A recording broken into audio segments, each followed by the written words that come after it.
Well, for more on that story, we're joined on the line by Director of Women and Men Against Child Abuse, that's Miranda Friedman. Good afternoon, Miranda, and thank you so much for your time on the PM News Desk. Thank you very much for having me on your show. Miranda, your organisation no doubt pleased with the outcome in court today?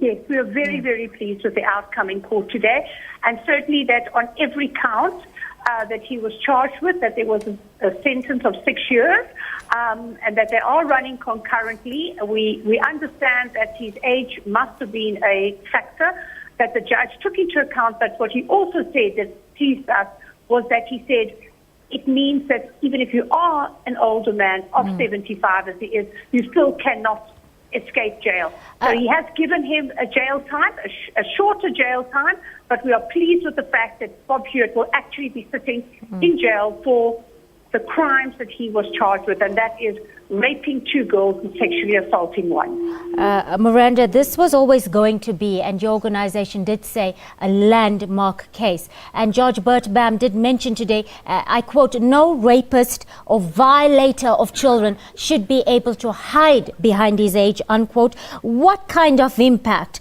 will this have of victims who may be in a similar situation going forward?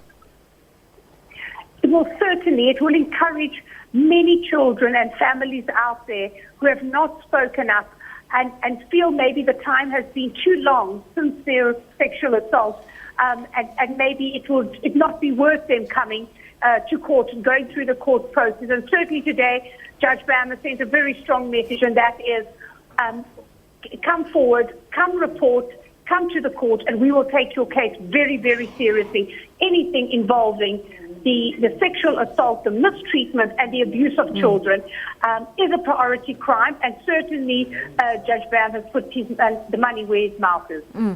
Miranda, you've got some strong views on how these particular crimes are handled when they are first reported at a police station. Yes, you know, I feel very, very strongly that we really need to look at education in all aspects as far as our charge officers are concerned, where cases are initially reported. We also need to look at, as far as the judiciary is concerned, we're dealing with a high court case today, but often in our magistrate courts we are very unhappy with the way we see both handling of children as far as the prosecution is concerned, and the way defense attorneys are allowed to bully children in court. So certainly we had today an exemplary judge who really did not allow the defense during the trial to bully the victims, and certainly spoke out very clearly that this country is riddled with the sexual violation of children and women, and that we need to, as a country, stand up to that. Miranda, in this particular case, the NPA only intervened after your organization's intervention, if I could put it that way. What would you want to see handled differently going forward? Well, we are, as an organization, actually going to meet with certain people within the NPA, because in general we are not happy with some of the if I can call it, some of the changes that we see happening with some prosecutors who've been long-term and good prosecutors within cases of sexual assault, now being diverted into robbery and other crimes.